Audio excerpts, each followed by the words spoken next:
Hello everyone, ছোটদের পাঠশালায় তোমাদের সবাইকে স্বাগত জানাই। আজকের ক্লাসে আমরা ব্যঞ্জন বর্ণ লেখা শিখব। তোমরা যারা আমার ভিডিও প্রতিনিয়ত দেখো তারা জানো এর আগে আমরা ব্যঞ্জন বর্ণ খুব মজার সাথে লেখা শিখেছিলাম। সেটি ছিল ক থেকে ঠ পর্যন্ত, এবং আজকের ক্লাসে আমরা মজার সাথে এবং খুব সহজ করে ড থেকে ল পর্যন্ত ব্যঞ্জন বর্ণ লেখা শিখব, এবং তার সাথে সাথে ব্যঞ্জন বর্ণগুলোকে মুখেও বলবো, মুখে বলবো এবং তার সাথে লিখবো। তাহলে তোমরা কিন্তু অতি অবশ্যই ভিডিওটি সম্পূর্ণ দেখো এবং আমার সাথে সাথে খাতা পেন নিয়ে বসে পড়ো। তোমরাও আমার সাথে সাথে লেখাগুলো প্র্যাকটিস করো, তাহলে ব্যঞ্জন বর্ণ খুব সহজভাবে এবং খুব তাড়াতাড়ি লেখা শেখা হয়ে যাবে। দেখো, আমরা প্রথম যে বর্ণটিকে লিখবো সেটি হলো ড। ডয়ে ডুলি কাঁধে বেহারা যায়। আমরা যখন ব্যঞ্জন বর্ণগুলোকে লিখবো তখন ব্যঞ্জন বর্ণগুলোকে মাত্রা দিয়ে শুরু করব এবং মাত্রা দিয়ে অনেক সময় শেষ করব। প্রতিটা বর্ণে কিন্তু মাত্রা সঠিকভাবে দেওয়াটা অতি আবশ্যক। সঠিকভাবে মাত্রা দিয়ে লিখলে, মাত্রাগুলো সঠিকভাবে প্রয়োগ করলে লেখাগুলো কিন্তু খুব সুন্দর হবে দেখতে। তাহলে প্রথম বর্ণ কি? ড। ডয়ে ডুলি কাঁধে বেহারা যায়। তাহলে প্রথমে আমরা মাত্রা দিয়ে শুরু করব এবং ঠিক মাত্রার মধ্যেখান দিয়ে বা মাত্রার একটু সাইড দিয়ে আবার আমরা এরকম নিচে দাগ টেনে এভাবে ঘুরিয়ে দেব। তাহলে বর্ণটি কি হবে? ড। দেখো, আরো একবার দেখে নাও। প্রথমে এভাবে মাত্রা দেব, তারপরে এভাবে নিচে দাগ টেনে এভাবে ঘুরিয়ে দেব। তাহলে কি হবে? ড।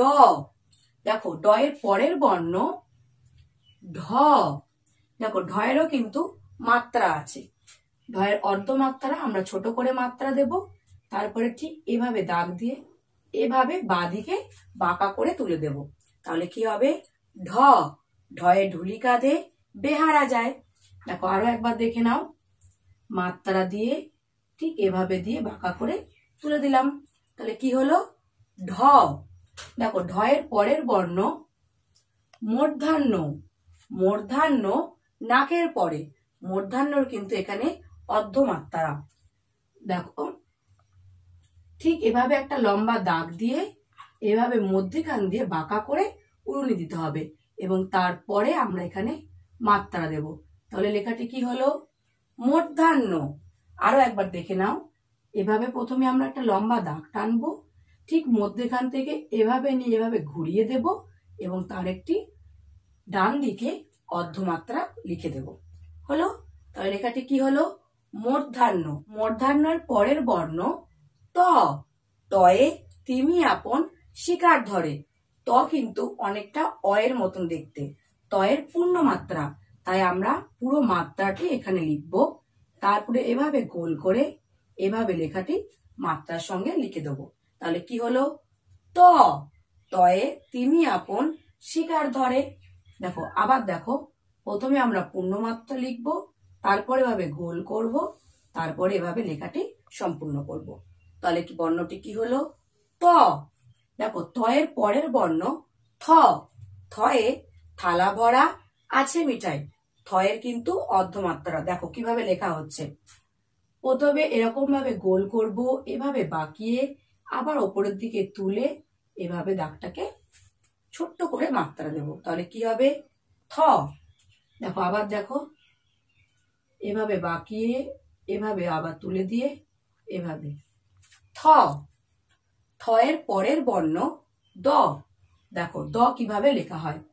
প্রথমে এভাবে দাগ দেব, ঠিক তারপরে এভাবে আবার ওপরে তুলে দিয়ে দাগটিকে নিচে নামিয়ে দেব। তাহলে কি হলো? দ। দয়ে দোয়াত আছে কালি নাই। দেখো, আরো একবার দেখো। প্রথমে মাত্রা, তারপরে একটা দাগ টেনে সেই দাগটিকে আবার কিছুটা ওপরে তুলে নিয়ে আবার নিচে নামিয়ে দেব। তাহলে কি হলো? দ। দয়ের পরের বর্ণ ধ। ধয়ে ধোপা কেমন কাপড় কাচে। ধয়ের কিন্তু অর্ধমাত্রা। আমরা মাত্রা দিয়ে লেখাটি শুরু করব।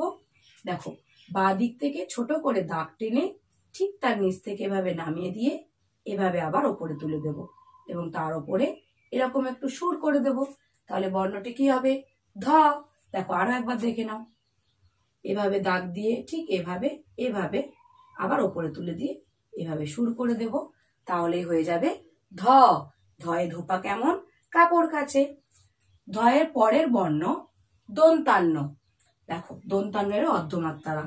এবার দেখো কিভাবে আমরা লিখছি, এভাবে ছোট করে গোল করে এভাবে দিয়ে ঠিক এভাবে দিয়ে তারপরে অর্ধমাত্রাটিকে লিখবো। দন্তান্নয়ের অর্ধমাত্রা থাকবে ডান দিকে। দন্তান্নয়ে নাপিত ভায়া দাড়ি চাচে। আরো একবার লেখাটি দেখে নাও। দেখো এভাবে ছোট করে গোল করে এভাবে তুলে দিয়ে এভাবে দন্তান্ন। দন্তান্নয়ে নাপিত ভায়া দাড়ি চাচে। দেখো দন্তান্নয়ের পরের বর্ণ প। পয়ে পাখির বাসা হাওয়ায় নড়ে। দেখো প কিভাবে লেখা হচ্ছে, ঠিক এভাবে দিয়ে এভাবে, তারপরে এভাবে নিচের দিকে নামিয়ে ওপরের দিকে তুলে দিয়ে ডান দিকে অর্ধমাত্রা। তাহলে কি হবে বর্ণটি প। পয়ে পাখির বাসা হাওয়ায় নড়ে। আরো একবার দেখে নাও, ঠিক এভাবে নিচের দিকে উপর থেকে নিচ দিকে আসবে, আবার নিচ থেকে ওপর দিকে যাবে, তারপরে এভাবে সম্পূর্ণ করে দাগটি আবার ওপর দিকে উঠে ডান দিকে অর্ধমাত্রা হবে। তাহলে বর্ণটি কি হলো প। দেখো প এর পরের বর্ণ ফ। দেখো ফ কিভাবে লেখা হচ্ছে, ফ লেখার সময় আমরা পুরোটা মাত্রা দেব, কারণ ফ এর পুরোটা মাত্রা হবে। তারপরে ঠিক মাত্রার শুরু থেকে আমরা এরকম একটু দাগ টানবো, আবার নিচ দিকে আসবো, এভাবে দিয়ে আবার তার একটা সুর করে দেব, তাহলে হবে ফ। ফয়ে ফোয়ারা হতে জল পড়ে। দেখো আরো একবার দেখো, এভাবে এভাবে এভাবে এভাবে, তাহলে কি হলো ফ। ফয়ে ফোয়ারা হতে জল পড়ে। দেখো ফয়ের পরের বর্ণ ব। বয়ে বুলবুলিটির মুখটি কালো। দেখো বয়েরও অর্ধমাত্রা। এভাবে অর্ধমাত্রা শুরু করে ঠিক তার নিচ দিকে নেমে আবার এভাবে উপরে তুলে দেবো, তাহলে কি হলো ব। দেখো আরো একবার দেখে নাও, এভাবে এভাবে এভাবে দিয়ে উপরে তুলে দিলাম, তাহলে কি হলো ব। বয়ে বুলবুলিটির মুখটি কালো। দেখো বয়ের পরের বর্ণ ভ। ভয়ে ভালুক জানে নাচতে ভালো। দেখো ভ, দেখো ঠিক এভাবে গোল করে এই এই কি হলো ভ। দেখো আরো একবার দেখে নাও, এভাবে গোল করে এভাবে দিয়ে তুলে দিতে হবে। ভয়েরও কিন্তু পূর্ণমাত্রা। দেখো ভয়ের পরে ম। ময়েরও কিন্তু পূর্ণমাত্রা। দেখো ম কিভাবে লিখছি, ম প্রথমে একটা একে চন্দ্রের মতন দিয়ে শুরু করে দাগটি এভাবে নিয়ে এভাবে তুলে দেব, তাহলে কি হলো ম। ময়ে ময়ূর নাচে পেখম মেলে। আরো একবার দেখে নাও, দেখো প্রথমে আমরা পূর্ণমাত্রা দেব, ময়ের পূর্ণমাত্রা, তারপরে একে চন্দ্রের মতো করে নিচে নামিয়ে এসে এভাবে দিয়ে আবার আমরা ওপরে তুলে দেব, তাহলে কি হলো ম। ময়ে ময়ূর নাচে পেখম মেলে। ময়ের পরের বর্ণ অন্তর্য। অন্তর্য জাথা ঘোরে হাতের জয়। দেখো অন্তর্জয়েরও কিন্তু পূর্ণমাত্রা। আমরা এভাবে পূর্ণমাত্রা দেব, ঠিক এভাবে দাগটা নিচের দিকে টান, এভাবে দিয়ে এভাবে এভাবে, তাহলে কি হলো অন্তর্য। দেখো আরো একবার দেখে নাও, পূর্ণমাত্রা, ঠিক দাগটি এভাবে বাঁকিয়ে দিয়ে আবার এভাবে টেনে নিয়ে এভাবে দিয়ে এভাবে অন্তর্য। দেখো অন্তর্য পরের বর্ণ বয়ে শূন্য র। রয়ে রাজহাঁসটির গলা সরু। দেখো প্রথমে আমরা একদম ঠিক বয়ের মতনই লিখবো, এভাবে মাত্রা দিয়ে শুরু করব, নিচের দিকে নামিয়ে দেব, আবার একদম ওপরে তুলে দেব এবং তার নিচে একটি রসগোল্লা বা পটুলি করে দেবো, তাহলে কি হবে র। বয়ে শূন্য র। বয়ে শূন্য রয়ে রাজহাঁসটির গলা সরু।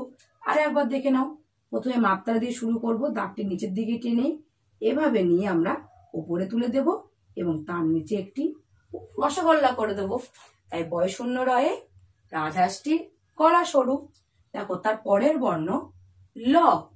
দেখো ল বর্ণটি কিভাবে লিখছি, প্রথমে এভাবে গোল্লা করব, ঠিক এভাবে নামিয়ে আবার এভাবে নামিয়ে এভাবে দিয়ে অর্ধমাত্রা ল।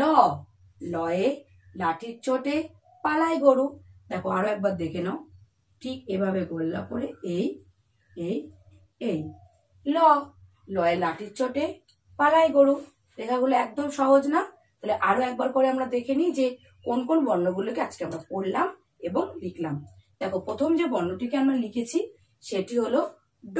তোমরা কিন্তু আমার সঙ্গে সঙ্গে পড়ো, তাহলে কিন্তু খুব ভালোভাবে তোমাদের মুখস্থ হয়ে যাবে। তাহলে বলো ড। ডয়ে ঢুলি কাঁধে বেহারা যায়। ঢ। ঢয়ে ঢুলি ভায়া ঢোলক বাজায়।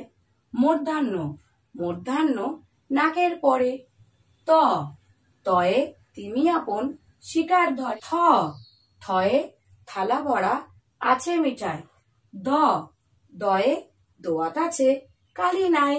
ধ, ধয়ে ধোপা কেমন কাপড় কাচে। দন্তান্ন, দন্তান্নয়ে নাপিত ভায়া দাড়ি চাচে। প, পয়ে পাখির বাসা হাওয়ায় নড়ে। ফ, ফয়ে ফোয়ারা হতে জল পড়ে। ব, বয়ে বুলবুলিটির মুখটি কালো। ভ, ভয়ে ভালুক জানে নাচতে ভালো। ম, ময়ে ময়ূর নাচে পেখম মেলে। অন্তর্য, অন্তর্জয়ে যাতা ঘোরে হাতের জোরে। বয়শূন্য র, বয়শূন্য রয়ে রাজহাঁসটির গলা সরু। ল, লয়ে লাঠির চোটে পালাই গরু। তাহলে বন্ধুরা, আজকের ক্লাসে আমরা ড থেকে ল পর্যন্ত লেখা শিখলাম এবং তার সাথে খুব মজা করে পড়াগুলো পড়লাম। তোমাদের আজকের ক্লাসটি কেমন লেগেছে সেটা অবশ্যই আমাকে কমেন্ট করে জানিও, এবং ভিডিওটি ভালো লাগলে একদমই কিন্তু লাইক করতে ভুলো না। আর এখনো যারা চ্যানেলটি সাবস্ক্রাইব করোনি তারা অতি অবশ্যই চ্যানেলটি সাবস্ক্রাইব করে ছোটদের পাঠশালা চ্যানেলের পাশে থাকো। ভিডিওটি এখানেই শেষ হচ্ছে। দেখা হচ্ছে অন্য কোনো ক্লাসে নতুন কিছু বিষয় নিয়ে। ততক্ষণ ভালো থেকো, সুস্থ থেকো, ছোটদের পাঠশালা চ্যানেলের সঙ্গে যুক্ত থেকো।